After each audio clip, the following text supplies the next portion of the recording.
நண்பர்களே, நீங்கள் பார்த்து கொண்டு இருப்பது உங்கள் கௌசிகா ரிவ்யூ. சரி, வாங்க வீடியோக்குள்ளே போய் என்ன நடக்க போகுது அப்படின்னு சொல்லிட்டு பார்த்தீங்கன்னா, நம்ம தீபிகா இருக்காங்களா, அவங்க கம்மியான தீபிகா இல்லைங்க, செம்ம ப்ரில்லியண்ட்டான ஒரு தீபிகா. ஏன்டா தீபிகாவை இந்த மாதிரி சொல்கிறேன் அப்படின்னு சொல்லிட்டு பார்த்தீங்கன்னா, தீபிகா கம்மியான வேலை செய்யலுங்க. அது மட்டும் இல்லாமல் தீபிகாவோட பிரெயின் வேறு மாதிரி இருக்குது, எக்ஸ்ட்ரா நிறையா இருக்குது. ஒரு பக்கம் நம்ம மல்லியை எப்படியாவது ஜெயிலில் தள்ளணும், அதுதான் அவங்களோட குறிக்கோள் எல்லாமே. அதுக்காக என்னென்ன வேலை வேணாலும் செய்யலாம் அப்படின்னு சொல்லிட்டு அவங்க ஆல்ரெடி யோசிச்சு வச்சிட்டாங்க. அதுக்கு என்ன பண்ணாங்க, ஏது பண்ணாங்க அப்படின்னு சொல்லிட்டு பார்த்தீங்கன்னா, கரெக்டாக நம்ம அதாவது சுடர் இருக்காங்களா, அவங்க இருந்துன்னு கொல்லப்படலை, அவங்க உயிரோடு தான் இருக்காங்க. அவங்கள ஆல்ரெடி நம்ம தீபிகா இருக்காங்களா, அவங்க தான் பிளான் பண்ணி எக்ஸிக்யூட் பண்ணது எல்லாமே அவங்க தான்.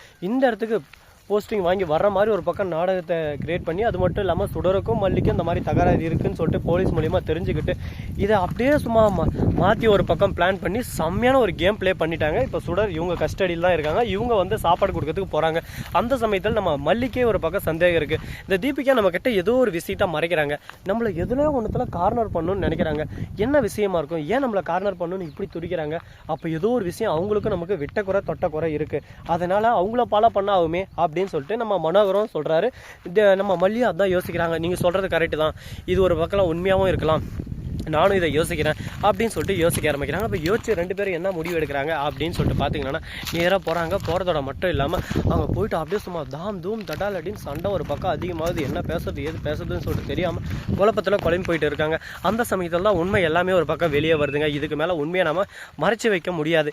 தீபிகா இருக்காங்களா, அவங்க இருந்து சுடரை கடத்தி வச்சுன்னு உண்மை தெரிய வருது. அதை வீடியோவே எடுத்துடுறாங்க. அது மட்டும் இல்லாமல் உடனே போலீஸ்கிட்ட போயிடுறாங்க. போலீஸ்கிட்ட போயிட்டு இந்த மாதிரி கேவலமான கேப் மாதிரி வேலை, முள்ள மாதிரி வேலை, முடிச்சு வைக்க வேலையெல்லாம் செஞ்சுட்டு இருக்காங்க அப்படின்னு சொல்லிட்டு அந்த ஆஃபீஸ்கிட்ட சொல்கிறாங்க. அந்த ஆஃபீஸர் வந்து நீ எதுக்கும் கவலைப்படாதம்மா, ஆதாரத்தை மட்டும் கொடு, அந்த தீபிகாவில் பார்த்துருன்னு சொல்லிட்டு வீடியோ ஆதாரத்தோட போய் அவங்கள கைது பண்ணிடுறாங்க. மீடியா எல்லாமே போயிட்டு ஒரு பக்கம் தீபிகாவை பார்க்குறாங்க. தீபிகா ஒரு பக்கம் ஐயோ என்னை விட்டுருங்க, என்னை இப்படி ஃபோட்டோ எடுக்காதீங்கன்னு கதறாங்க. நீ பண்ண தப்புக்கு உனக்கு தண்டனை கிடைச்சது ஆகணும். ஏன்னா தவறு செஞ்ச எல்லாருக்கும் அந்த பயம் ஒன்று வரணும். எல்லாமே சட்டத்தை கையில் எடுத்துன்னு நம்ம இஷ்டத்துக்கு இருக்கலாம் அப்படின்னு சொல்லிட்டு நினச்சின்னு இருக்காங்க. ஆனால் அது போல் யாருமே இருக்க முடியாது. சட்டத்தோட பிடியிலேருந்து யாராலும் தப்பிக்கவும் முடியாது. ஒரு தவறு செஞ்சால் நீ கண்டிப்பாக அதுக்கான பனிஷ்மெண்ட் வாங்கி தான் ஆகணும். தண்ணி குடிச்சுவேன், உப்பு தண்ணியை குடிச்சுவேன், உப்பு தின்னு தான் ஆகணும் அப்படின்னு சொல்லிட்டு ஏதோ ஒன்று நம்மளே வளர்றதா இருக்குது. என்ன பண்ணுறது, அந்த மாதிரி தான் ஒரு பக்கம் பிரச்சனைகள் அசம்பாவிதங்கள் எல்லாமே போயிட்டு இருக்குது.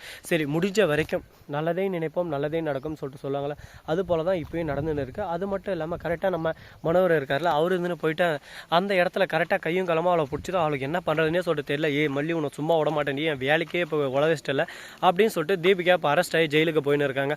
போய் களி தின்னுமா பத்திரமா களி தின்ன போகிறாங்க. ஐயோ நம்ம தீபிகாவுக்கு இந்த நிலைமையாடா, தீபிகாவை ஜெயிலில் தள்ளிட்டீங்களாடா, அதே நீங்களாம் மனசுனுங்களாடா அப்படின்னு சொல்லிட்டு நாம் கேட்டால் நாம் கேட்கறதுக்கு ஒரே பதில் தான் சொல்கிறாங்க. என்னன்னு சொல்லிட்டு பார்த்தீங்கன்னா, நாங்கள் என்ன நடக்கிறோங்களோ அதுதான் நடக்கும், என்ன சொல்கிறாங்களோ அதுதான் இங்கே செயல், அதை விட்டு நாங்கள் சொல்கிறதுக்கு மாறாக எதுவுமே இங்கே நடக்காது அப்படின்ற மாதிரி பேசிகிட்டு இருக்காங்க.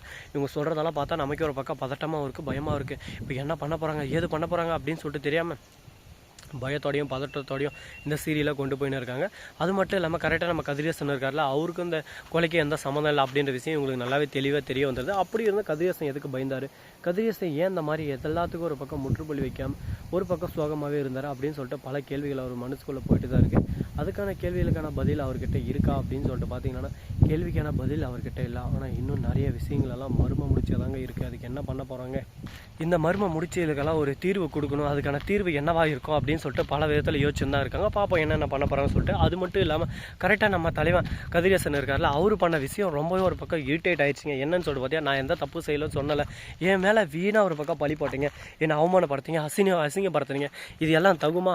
ஐயோ சார், உங்களோட மரியம் தான் இப்போ ஜெயிலில் தத்தளிச்சுன்னுக்கிறது, அவரை காப்பாற்றுறதுக்கோசமாக நீங்கள் பாடுபட்டு இருக்கலாமே, ஆனால் நீங்கள் எந்த ஒரு எஃபெக்டும் போடலையே, ஏன் போடல, எதனால் போடல, என்ன காரணத்தினால போடல அப்படின்னு சொல்லிட்டு கேள்வி எழுப்புது. உடனே என்ன பேசுறது ஏது பேசுன்னு சொல்லிட்டு தெரியாமல், சரி ஓகே ஏன் சுயநலத்துக்கோசரம் தான், என்னோட பேத்தி என் கூட இருப்பா, விஜய் என்னை விட்டு போனாலும் என் பேத்தி என் கூட இருப்பா, அந்த ஒரு நல்ல எண்ணத்தால் தான் நான் இந்த மாதிரி பண்ணேன், என்னை மன்னிச்சிருங்க, நான் பண்ணது வேணா தப்பு தான், நான் தப்பு இல்லை நல்லா சொல்ல மாட்டேன் அப்படின்னு சொல்லிட்டு மன்னிப்பு கேட்குறாரு. உன் மன்னிப்பை தூக்கின்னு போய் குப்பத்தோட்டில் போடியா, உன் மன்னிப்பு யாருக்கு தேவை, நீ பண்ணுறதெல்லாம் பண்ணுவேன், கேப் மாதிரி தானே முள்ள மாதிரி தானே, உனக்கு மன்னிப்பு வேறையா, மன்னிப்பு போயிரு. அந்த நிஷாந்தன்னு ஒரு பக்கம், மல்லி நான் பண்ணது தப்பு தான் மல்லி, நான் தவறாக புரிஞ்சுக்கிட்டு தவறாக செயலில் தான் ஈடுபட்டேன், என்னை மன்னிச்சிருமா அப்படின்னு சொல்லிட்டு மன்னிப்பு கேட்குறாங்க. ஓகே எல்லோரும் ஒரு பக்கம் சுமூகமாயிட்டாங்க. இதுக்கப்புறம் எந்த பிரச்சனையும் இருக்காது அப்படின்ற ஒரு சந்தோஷமான ஒரு ஃபீலில் தான் எல்லாமே போயிட்டு இருக்குது. அது போலவே கண்டினியூ ஆகுமா ஆகாதா, அடுத்து என்னென்ன நடக்க போகுது, என்னென்ன கொண்டு வர போகிறாங்க அப்படின்ற நிறைய இன்ட்ரெஸ்டிங்கான விஷயங்கள்லாம் காத்துட்டு தான் இருக்குது.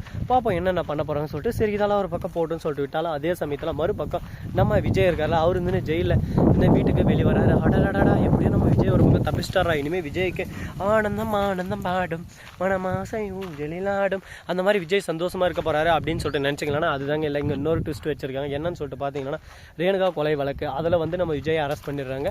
திரும்ப கேஸ் போட்டுறாரு நம்ம கதிரியசான். கதிரியசானியெல்லாம் மனுஷனா, நீ மனுஷ ஜென்மம் ஏயா இதான ஒரு பிரச்சனையை உண்டாக்கினே இருப்பியா, உனக்கு வேறு வேலையே இல்லையா, உன்னெல்லாம் பெத்தாங்களாம் வேறு எதனா பண்ணா ஏயா என்னை கடுப்பேத்துற, என்னை கடுப்பேற்றி என்ன எதனா பேச வைக்கணும்னு பார்க்குற பார்த்தியா, எதுக்கு இந்த மாதிரி பண்ணுற, ஏன் பண்ணுற, உங்ககிட்ட பல டைமுக்கு பல வாட்டி சொல்லியாச்சு இந்த மாதிரி பண்ணாதன்னு. நான் சொல்ல சொல்ல சொல்ல சொல்ல நீ மீண்டும் மீண்டும் மீண்டும் மீண்டும் செஞ்சுட்டே இருக்க, உனக்கு என்ன தான் பிரச்சனை, உனக்கு என்ன பிரச்சனை மண்டையில் அப்படின்ற மாதிரி தான் ஒரு பக்கம் கேட்க தோணுது.